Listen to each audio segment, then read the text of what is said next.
السلام علیکم ورحمۃ اللہ وبرکاتہ۔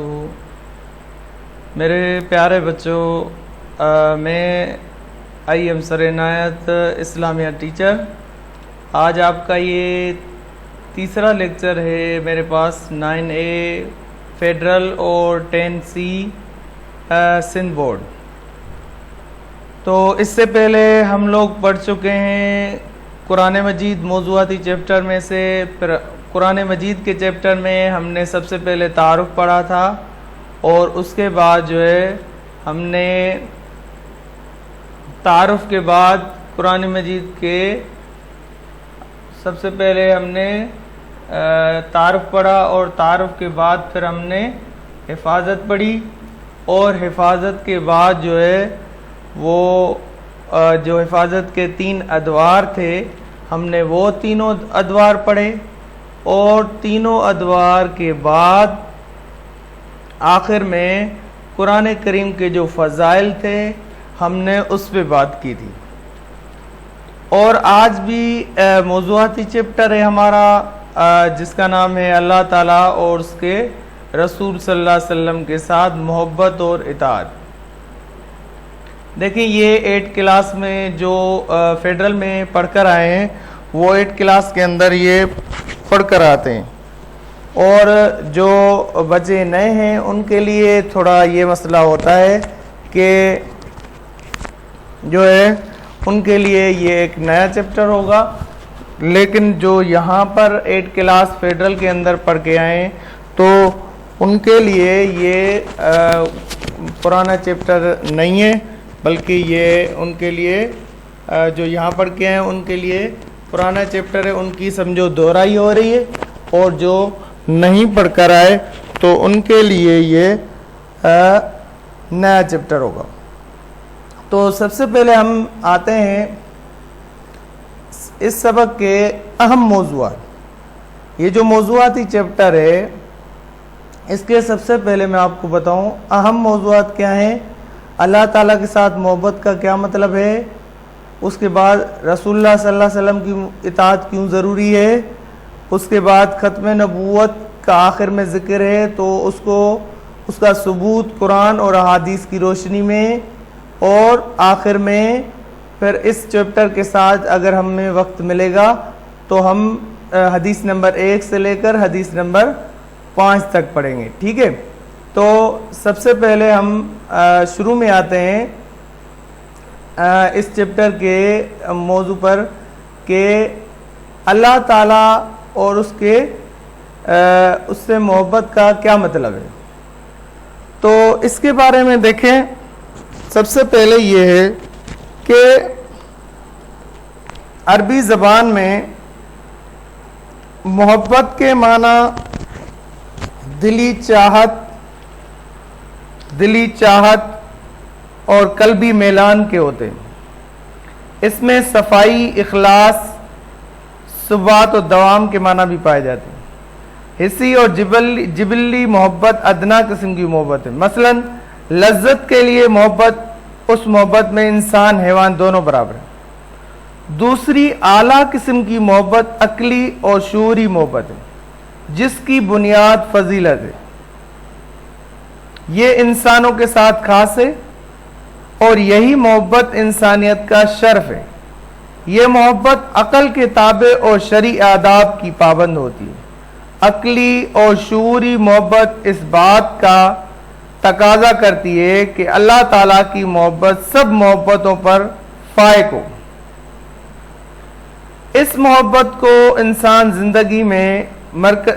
زندگی میں مرکزی حیثیت حاصل، اسے ہی ایمان و یقین کا نام دیا جاتا ہے، جیسا کہ اللہ تعالیٰ نے سورہ بقرہ میں فرمایا وَالَّذِينَ آمَنُوا أَشَدُّ حُبًّا لِلَّهِ، اور جو ایمان والے ہیں وہ تو اللہ تعالیٰ کی محبت سب سے قوی رکھتے ہیں، یعنی ایمان والوں کے پاس اللہ تعالیٰ کی محبت سب سے زیادہ ہے۔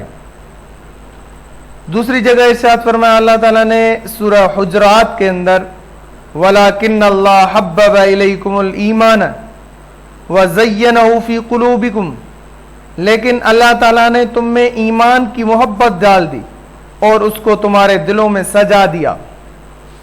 تو یہ ہے محبت کا مطلب. اللہ تعالیٰ سے محبت کا مطلب کیا ہے؟ تو اللہ تعالیٰ کی ہم پر بے شمار نعمتوں، رحمتوں، احسانوں اور اس کے ہمارے ساتھ بے پناہ محبت کا تقاضا یہ کہ اپنے خالق اور مالک اور رب کے ساتھ بے پناہ محبت کریں، اس کی رحمتوں احسانوں کا شکر ادا کرتے رہیں. اللہ تعالیٰ سے محبت کرنے کا مطلب یہ ہے کہ انسان زیادہ سے زیادہ اللہ تعالیٰ کی عبادت کرے، اللہ تعالیٰ کے احکامات پر پوری طرح عمل پیرا رہے. جب ہم اللہ تعالیٰ کو ہی الہ مانتے یعنی معبود مانتے ہیں، جب ہم اللہ تعالیٰ کو ہی خالق و رازق مانتے ہیں، پھر ہمیں اللہ تعالیٰ سے محبت بھی ضرور ہے. قرآن کریم کی آیت میں پیچھے بھی بتا چکا ہوں کہ والذین آمنوا اشد حبا للہ، جو لوگ ایمان لے آئے ہیں وہ اللہ تعالیٰ سے بہت زیادہ محبت کرنے والے. ایمان کی تکمیل محبت کے بغیر ممکن نہیں. جس عمل میں ذوق محبت نہ ہو وہ کھوکھلا اور بے توفیق ہوتا ہے. محبت جس کی مثال آپ انبیاء کرام کی دیکھ لیں کہ حضرت ابراہیم علیہ السلام نے اس کی بڑی مثال قائم کی، رہتی دنیا تک قانون بن گیا کہ اللہ تعالیٰ نے جب فرمایا حضرت ابراہیم علیہ السلام کو کہ میری راہ میں اپنی سب سے پیاری چیز قربان کرو، تو آپ علیہ السلام نے کیا کیا؟ اپنے لخت جگر حضرت اسماعیل علیہ السلام کے گلے پر چھری رکھ دی. یا پھر اللہ تعالیٰ سے محبت کی مثال حضرت رابعہ بصری نے کی، جو ساری رات اللہ تعالیٰ کی عبادت میں مشغول رہتی. دن چڑھ جاتا تو عرض کر دیں اے اللہ تو نے راتیں اتنی چھوٹی بنائی کہ 2 رکعت نماز ادا نہیں کر سکتی. یا پھر اللہ تعالیٰ سے محبت کی مثال حضرت اویس کنی رضی اللہ تعالیٰ کی ہے، جو جنگل میں بکریاں چرنے کے لیے چھوڑ کر اللہ تعالیٰ کی عبادت میں مشغول ہو جاتے تھے. یا پھر اللہ تعالیٰ سے محبت کی مثال ہمارے نبی پاک صلی اللہ علیہ وسلم کی ہے کہ ساری رات اللہ تعالیٰ کی عبادت میں مشغول رہتے اور پاؤں میں ورم آ جاتے، یہاں تک کہ اللہ تعالیٰ کو خود فرمانا پڑا کہ اے میرے حبیب صلی اللہ علیہ وسلم ساری رات نہ جاگا کرو، آدھی رات یا اس سے کم و بیش عبادت کر لیا کرو، آدھی رات آرام کر لیا کرو. تو اس کے علاوہ حدیث پاک میں آتا ہے کہ جب اللہ کے رسول صلی اللہ علیہ وسلم اتنی زیادہ عبادت کرتے تھے، حضرت عائشہ رضی اللہ تعالیٰ آپ صلی اللہ علیہ وسلم سے فرماتی تھیں کہ اے اللہ کے رسول آپ تو معصوم ہیں، بخشے بخشائے ہیں، اتنی ساری عبادت کیوں کرتے ہیں؟ تو آپ صلی اللہ علیہ وسلم فرماتے تھے عائشہ کیا میں اللہ تعالیٰ کا شکر گزار بندہ نہ بنوں؟ اس لیے اللہ کے رسول صلی اللہ علیہ وسلم بہت زیادہ عبادت میں مشغول رہتے تھے. اللہ تعالیٰ سے محبت کا مطلب آپ نے سمجھا، اور یہ بھی آپ نے سمجھا کہ اللہ تعالیٰ سے محبت کیوں ضروری ہے. تو اس کے بعد ہے دوسرے نمبر پر آپ اسکرین پہ دیکھ سکتے ہیں رسول اللہ صلی اللہ علیہ وسلم کی اطاعت کیوں ضروری ہے. اب اللہ تعالیٰ کی محبت پڑھی اور اللہ تعالیٰ کی ساتھ محبت کیوں ضروری ہے. اس کے بعد دوسرے نمبر پر آتے ہیں رسول اللہ صلی اللہ علیہ وسلم ان کی اطاعت کیوں ضروری ہے. تو سب سے پہلے اطاعت کا مطلب سن لیں. اطاعت کا لغوی معنی ہے تابع داری، فرما برداری، تعمیل حکم. اطاعت کی کئی صورتیں. ایک اطاعت تو اجرت پر کرائی جاتی ہے نا، مثلا تنخواہ دار ملازم اپنے مالک یا افسر کی اطاعت تنخواہ کے عوض کرتا رہے گا، جب نوکری چھوڑ دے تو اطاعت بھی ختم ہو جاتی ہے. دوسری اطاعت طاقت سے کرائی جاتی ہے، کوئی بادشاہ قرآن ڈنڈے کے زور پر رعایا سے اطاعت کرواتا ہے. مگر دین کی اصطلاح میں نبی پاک صلی اللہ علیہ وسلم کی اطاعت سے مراد آپ صلی اللہ علیہ وسلم کے فرمودات پر عمل کر کے رضا الہی حاصل کرنا، ثواب حاصل کرنا، اپنی عاقبت بہتر بنانا یعنی آخرت کو بہتر بنانا. یہ اطاعت بھی 2 قسم کی ہے. ایک تو ظاہری اطاعت، جیسے آپ صلی اللہ علیہ وسلم فرمایا ویسا ہی عمل کر کے بھی دکھایا، جیسا آپ صلی اللہ علیہ وسلم نے فرمایا اور ویسا عمل کر کے بھی دکھایا. اس کے بعد مثلا فرمایا یوں نماز پڑھو، قیام یوں کرو، رکوع یوں کرو، سجدہ یوں کرو. نماز میں قیام، رکوع، سجدہ بھی آپ صلی اللہ علیہ وسلم کے فرمان کے مطابق کر لیا اطاعت ہو گئی، مگر دل سے نہ کیا، محبت سے نہ کیا، عشق سے نہ کیا، نماز ادا کرنے سے کوئی لذت حاصل نہیں ہوگی، تو ایسی اطاعت نہیں ہے، منافقت ہے۔ اصل اطاعت وہ ہے کہ جس میں ظاہری عمل کے پیچھے دلی چاہت، قلبی میلان ضرور ہو۔ اسی مقصد کے لیے اللہ تعالیٰ کا ارشاد تنبیہ کی صورت میں فَلَا وَرَبِّكَ لَا يُؤْمِنُونَ حَتَّى يُحَكِّمُوكَ فِيمَا شَجَرَ بَيْنَهُمْ ثُمَّ لَا يَجِدُوا فِي أَنفُسِهِمْ حَرَجًا مِّمَّا قَضَيْتَ وَيُسَلِّمُوا تَسْلِيمًا۔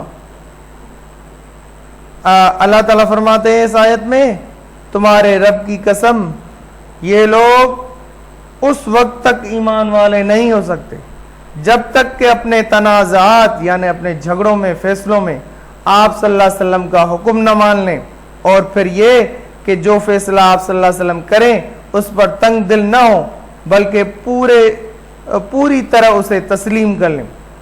تو دیکھیں بیٹا، اس آیت مبارکہ سے صاف ظاہر ہوتا ہے کہ نبی پاک صلی اللہ علیہ وسلم کے ہر حکم کو دلی رضا رغبت سے تسلیم کرنا پورے ایمان کی نشانی ہے۔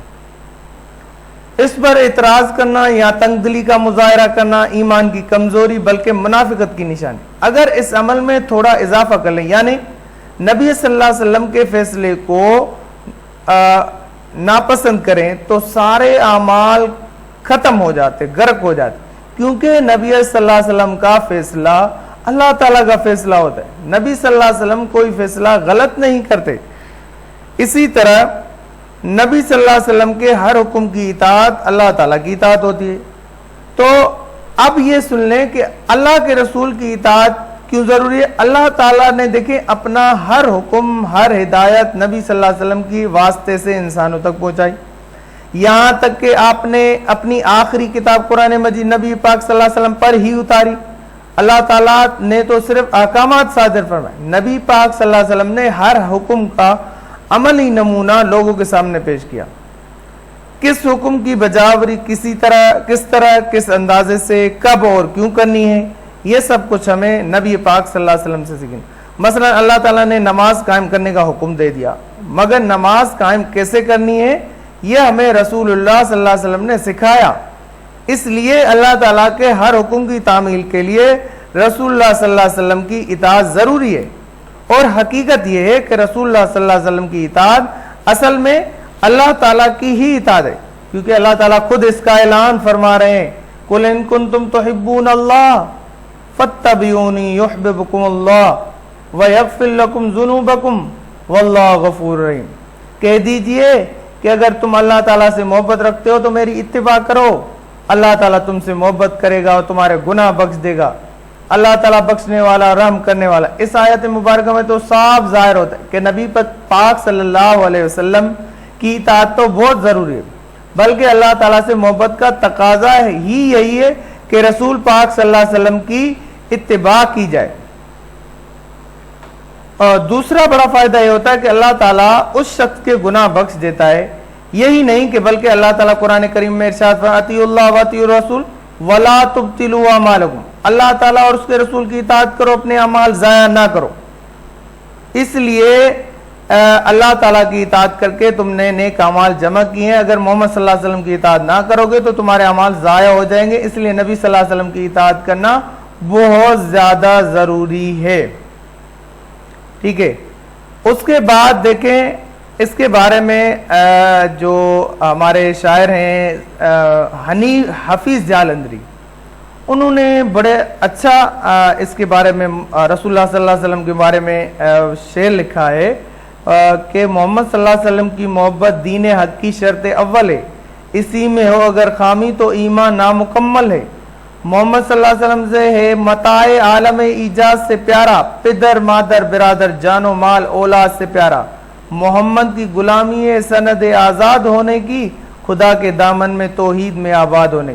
تو یہ رسول اللہ صلی اللہ علیہ وسلم کی محبت کرنا گویا کہ اللہ تعالیٰ کی ساتھ کی محبت کرنا ہے، اس لیے اللہ کے رسول صلی اللہ علیہ وسلم کی جو مومن ہے جو محبت کرے گا اس کو اللہ تعالیٰ کی محبت کے ساتھ ساتھ رسول اللہ صلی اللہ علیہ وسلم کی محبت کرنا بھی لازمی ہوگا۔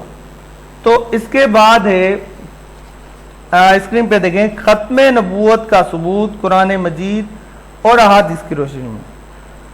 سب سے پہلے تو عقیدے کے بارے میں سنیں کہ ختم نبوت کا جو عقیدہ ہے اسلام کے بنیادی عقائد میں، جس کا مطلب ہے حضرت محمد صلی اللہ علیہ وسلم خاتم النبیین، یعنی آپ صلی اللہ علیہ وسلم کے اللہ تعالیٰ کے آخری نبی اور رسول ہیں۔ نبوت حضور صلی اللہ علیہ وسلم کی ذات پر ختم کر دی گئی، آپ صلی اللہ علیہ وسلم کے بعد کوئی نبی یا رسول نہیں آنے والا۔ جو شخص ختم نبوت ایمان نہیں رکھتا وہ دائرہ اسلام سے خارج ہے۔ اللہ تعالیٰ نے سورہ احزاب میں فرمایا، قرآن کریم کی ایک آیت ثبوت کے طور پر، ما کان محمد ابا احد من رجالکم ولکن رسول اللہ و خاتم النبی، نہیں ہے محمد صلی اللہ علیہ وسلم تم میں سے کسی مرد کے باپ، بلکہ وہ اللہ تعالیٰ کے رسول اور آخری نبی ہیں۔ اس کے علاوہ احادیث میں بھی بڑی وضاحت کے ساتھ ختم نبوت کا عقیدہ بیان کیا گیا کہ رسول اللہ صلی اللہ علیہ وسلم نے فرمایا انا خاتم النبی ولا نبی بعدی، میں آخری نبی ہوں، میرے بعد کوئی نبی نہیں ہے۔ ایک اور حدیث میں اللہ کے رسول نے فرمایا رسالت اور نبوت کا سلسلہ ختم ہو گیا، میرے بعد اب نہ کوئی رسول ہے نہ کوئی نبی ہے۔ پھر ارشاد فرمایا میرے بعد اگر کوئی نبی ہوتا تو عمر بن خطاب ہوتا۔ تو اب نئے نبی کی ضرورت ہی نہیں۔ قرآن مجید جب یہ ہم معلوم کرنے کی کوشش کرتے ہیں کہ نبی کے تقرب کی ضرورت کن حالات میں پیش آئے، تو پتہ چلتا ہے کہ صرف 4 حالات ایسی ہیں جن میں انبیاء مبعوث ہیں۔ پہلی یہ کہ کسی خاص قوم میں نبی بھیجنے کی ضرورت اس لیے ہوئی کہ اس میں پہلے کبھی نبی نہیں آیا تھا۔ دوسری یہ کہ نبی بھیجنے کی ضرورت اس وجہ سے ہوئی کہ پہلے گزرے ہوئے نبی کی تعلیم بھلا دی گئی ہو یا اس میں تعریف ہو گئی۔ تیسرا یہ کہ پہلے گزرے نبی کے ذریعے مکمل تعلیم و ہدایت لوگوں کو نہ ملی ہو۔ تو چوتھی یہ کہ ایک نبی کے ساتھ اس کی مدد کے لیے ایک اور نبی کی حاجت۔ اب یہ چاروں وجہ ظاہر نہیں ہیں، اس لیے ہمیں کسی دوسرے نبی کی ضرورت نہیں ہے۔ نبوت کا سلسلہ جو ہے وہ یہاں پر ہمیشہ ہمیشہ کے لیے ختم ہو گیا، جس کا ثبوت قرآن اور احادیث سے واضح طور پر ملتا ہے۔ صحابہ کے بھی اس پر اجماع ہے اور امت کا بھی اس پر اجماع ہے۔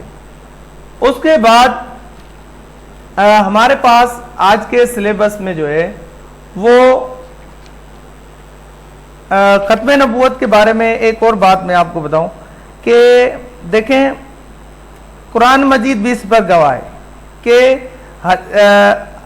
اس کے ساتھ حدیث سیرت کا پورا ذخیرہ وہ بھی شہادت دیتا ہے کہ حضور صلی اللہ علیہ وسلم کی لائی ہوئی تعلیم بالکل صحیح صورت میں موجود، اس میں کوئی تنسیخ تحریف کا کوئی عمل نہیں۔ جو کتاب آپ صلی اللہ علیہ وسلم لائے تھے اس میں ایک لفظ کی بھی کوئی کمی آج تک نہیں ہوئی، نہ قیامت تک ہو سکی۔ جو ہدایت آپ صلی اللہ علیہ وسلم نے اپنے قول و عمل سے کی، اس کے تمام آثار آج بھی اسی طرح ہمیں مل جاتے ہیں جس کہ گویا ہم آپ صلی اللہ علیہ وسلم کے زمانے میں موجود۔ اس لیے اب دوسری ضرورت بھی ختم ہو گئی کہ اب ہمیں کسی اور چیز کی ضرورت، ہمیں جو چیزیں ضرورت تھی وہ ہمیں سب مل گئی ہیں۔ اللہ تعالیٰ کے رسول صلی اللہ علیہ وسلم نے اپنی احادیث کے اندر جو چیزیں کم تھی وہ بتا کر چلے گئے۔ اس لیے ہمیں اب نئے نبی کی یا نئے رسول کی کوئی ضرورت نہیں ہے، کیونکہ اللہ تعالیٰ نے خود اعلان بھی فرمایا تھا قرآن کریم میں الیوم اکملت لکم دینکم ورضیت لکم الاسلام دین، کہ آج کے دن میں نے یہ دین مکمل کر دیا آپ کے اوپر اور جو ہے اور میں آپ کے دین کے ساتھ راضی۔ تو ان تمام آیات اور حدیث سے واضح معلوم ہوتا ہے کہ ختم نبوت اللہ کے رسول صلی اللہ علیہ وسلم جو ہے وہ آخری نبی ہیں، اور اس کے بعد کسی بھی نبی کوئی نبی نہیں آئے گا، نہ کسی نبی کی ضرورت باقی ہے۔ احادیث میں سب سے پہلے جو حدیث ہے وہ ہے اللہ کے رسول صلی اللہ علیہ وسلم نے فرمایا کہ افضل الاعمال لا الہ الا اللہ و افضل الدعاء الاستغفار۔ دیکھیں افضل الاعمال لا الہ الا اللہ و افضل الدعاء الاستغفار، یعنی سب سے اس حدیث کے اصل میں دو حصے۔ حضور صلی اللہ علیہ وسلم نے فرمایا کہ سب سے افضل عمل جو ہے وہ فضیلت والا عمل لا الہ الا اللہ اور بہترین دعا استغفار۔ دیکھیں بعض اوقات بورڈ کے اندر یہ سوال آتا ہے شارٹ کوشچن کے اندر حصہ 2 میں کہ سب سے فضیلت والا حدیث کے اعتبار سے سوال اس طرح ہوتا ہے کہ حدیث کے اعتبار سے سب سے زیادہ فضیلت والا عمل کون سا ہے؟ تو ظاہر ہے یہ حدیث سے کہ سب سے زیادہ فضیلت والا عمل لا الہ الا اللہ ہے۔ پھر یہ بھی سوال آتا ہے فیڈرل بورڈ کے اندر کہ حدیث کے مطابق بہترین دعا کون سی ہے؟ تو ظاہر ہے حدیث کے اعتبار سے بہترین دعا آپ کے سلیبس میں یہی ہے، بہترین دعا استغفار ہے، ٹھیک ہے۔ اب اس کا مفہوم یہ ہے، تشریح یہ ہے اس حدیث کی کہ اصل میں اس حدیث کے دو حصے، پہلے حصے میں سب سے زیادہ فضیلت والا عمل کا ذکر ہے، دوسرے حدیث میں سب سے زیادہ فضیلت والی دعا کا ذکر ہے۔ سب سے زیادہ فضیلت والا عمل کون سا ہے؟ لا الہ الا اللہ، کہ سب سے زیادہ فضیلت والا عمل اللہ کے رسول نے کرا دیا۔ دیکھنا ہے کہ لا الہ الا اللہ میں اتنی برکت و فضیلت والی کیا چیز ہے جو سب سے زیادہ فضیلت والا عمل کا گیا۔ اس کا اصل میں معنی یہ ہے کہ اللہ تعالیٰ کے سوا کوئی معبود نہیں، تو اس میں اللہ تعالیٰ کی توحید کا بیان ہے۔ اس میں خاص طور پر لفظ الہ یعنی معبود ایک ایسا لفظ ہے جو اللہ تعالیٰ کی وحدانیت پر دلال کرتا ہے۔ الہ کا معنی معبود ہے، جس کی عبادت کی۔ الہ کون ہو سکتا ہے؟ جو خالق ہو، جو مالک ہو، جو رازق ہو، جو ہر چیز پر قادر ہو، جو سب سے زیادہ حکیم و دانا ہو، جو سب سے زیادہ رحیم و کریم ہو، جو سب سے زیادہ جبار و قہار ہو، غرض کسی صفت حسنہ میں اس جیسا کوئی نہ ہو، اور وہ صرف ایک ہو، کوئی اس کی مثل نہ ہو۔ لا الہ الا اللہ کہنا اللہ تعالیٰ کی توحید کا اقرار تھا، اس لیے سب سے زیادہ فضیلت والا عمل اللہ کے رسول نے اس کو قرار دیا۔ دوسرا حدیث کا جو اس میں حصہ ہے دوسرا، اس میں یہ کہ افضل دعا استغفار، اس کا مطلب ہے کہ بہترین دعا جو ہے وہ استغفار ہے۔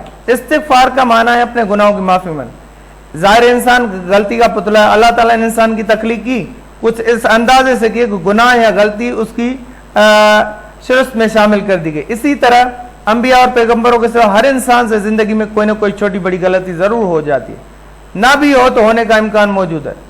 اب اللہ تعالیٰ اور اللہ کے رسول صلی اللہ علیہ وسلم کے احکامات کی خلاف ورزی کرنا، ان کے قائم کردہ حدود سے تجاوز کرنا گناہ کہلاتا ہے۔ اس لیے اللہ تعالیٰ نے گناہ کی معافی کے لیے اللہ تعالیٰ نے دعا بتائی کہ وہ ہے استغفار، کہ اپنے گناہوں کی معافی مانگنا، یہ بڑی بات ہے کہ اللہ کے رسول صلی اللہ علیہ وسلم نے اس کے بارے میں بتایا۔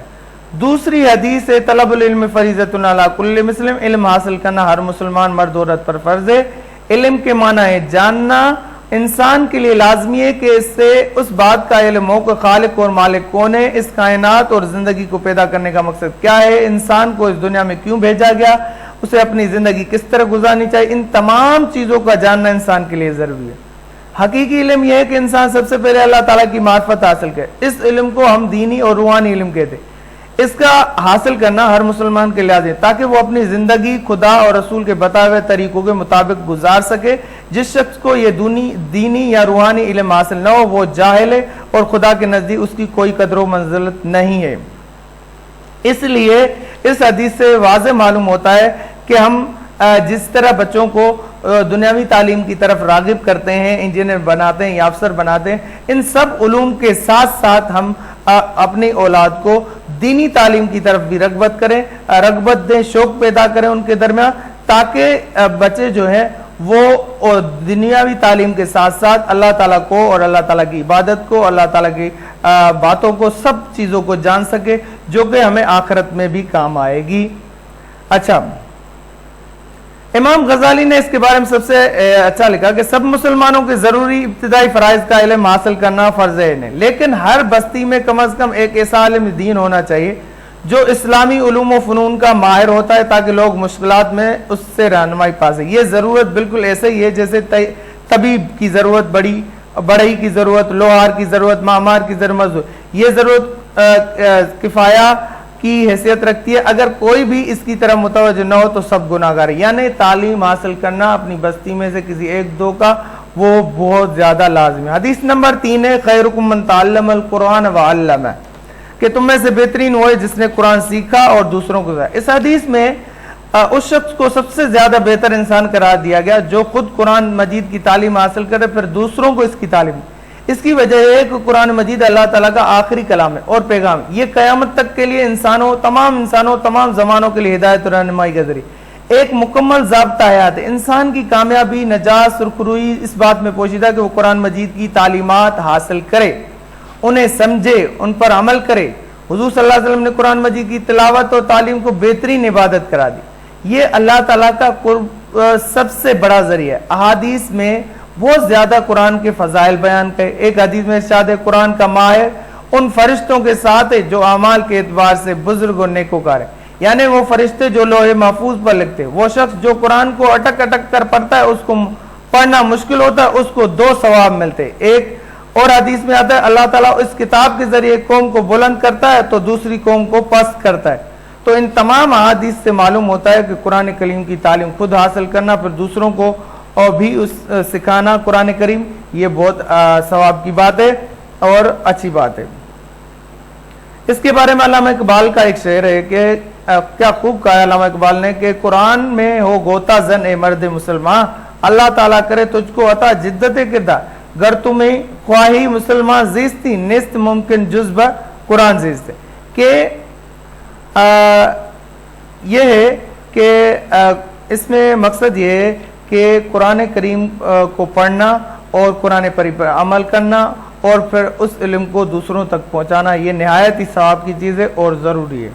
اس کے بعد درود کے متعلق آگے حدیث نمبر 4 ہے کہ من صلی علیہ مرتن فتح اللہ لہ بابا من العافیہ، کہ جس نے مجھ پر ایک مرتبہ درود بھیجا اللہ تعالیٰ نے اس کے لیے عافیت کا ایک دروازہ کھول دیا. قرآن پاک مجید میں نبی پاک صلی اللہ علیہ وسلم پر درود بھیجنے کی بہت زیادہ تاکید فرمائی.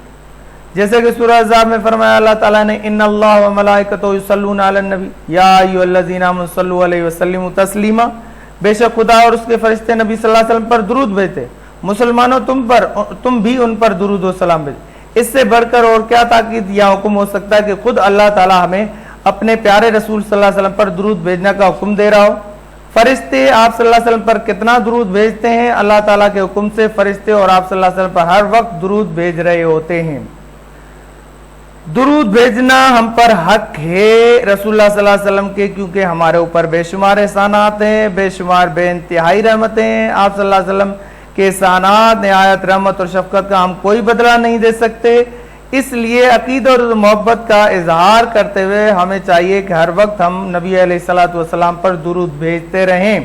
سب سے فضیلت والا درود ابراہیمی ہے جو کہ ہم پڑھتے ہیں نماز کے اندر، اللہم صلی علی محمد وعلی آل محمد کما صلیت علی ابراہیم وعلی آل ابراہیم انک حمید مجید، اللہم بارک علی محمد وعلی آل محمد کما بارکت علی ابراہیم وعلی آل ابراہیم انک حمید مجید.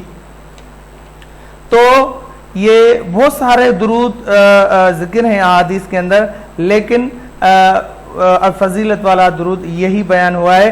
حضرت ابو ہریرہ سے ایک جگہ پر روایت ہے کہ حضور صلی اللہ علیہ وسلم فرمایا جب لوگ کسی مجلس میں بیٹھتے ہیں اور اس میں نہ اللہ تعالیٰ کا ذکر کرتے ہیں نہ اس کے نبی صلی اللہ علیہ وسلم پر درود بھیجتے ہیں تو قیامت کے دن وہ مجلس ان کے لیے وبال ہوگی، چاہے تو اللہ تعالیٰ ان کو عذاب دے اور چاہے تو ان کو بخش دے. تو یہ حدیث نمبر 4 تھی درود کی فضیلت میں. تو حدیث نمبر 5 ہے مومن کی سوچ قرآن کے مطابق ہونی چاہیے.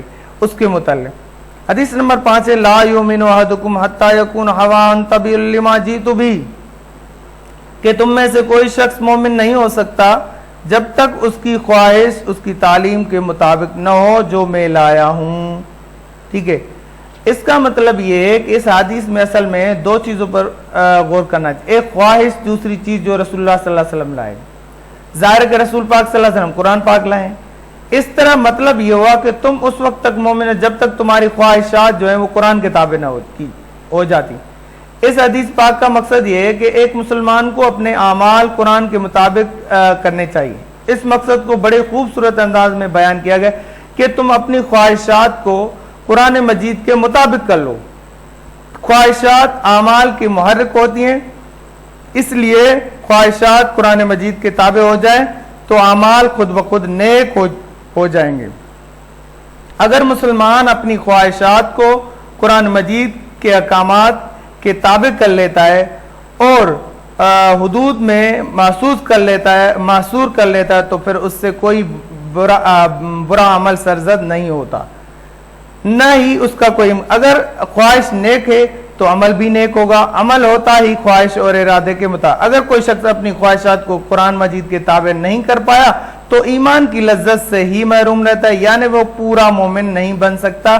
اس لیے مطلب یہ ہے کہ رسول اللہ صلی اللہ علیہ وسلم پر ایمان لانے کا تقاضا ہے آدمی اپنی خواہش اور ارادے اپنی قلبی رجحانات کو رسول اللہ صلی اللہ علیہ وسلم کی لائی ہوئی ہدایات کے تابع کرے اور قرآن کے احکامات کے مطابق اپنی خواہشات کو ڈال دے، اور اگر کوئی ایسا نہ کرے تو رسول اللہ صلی اللہ علیہ وسلم ایمان لانے کے کوئی معنی نہیں ہے۔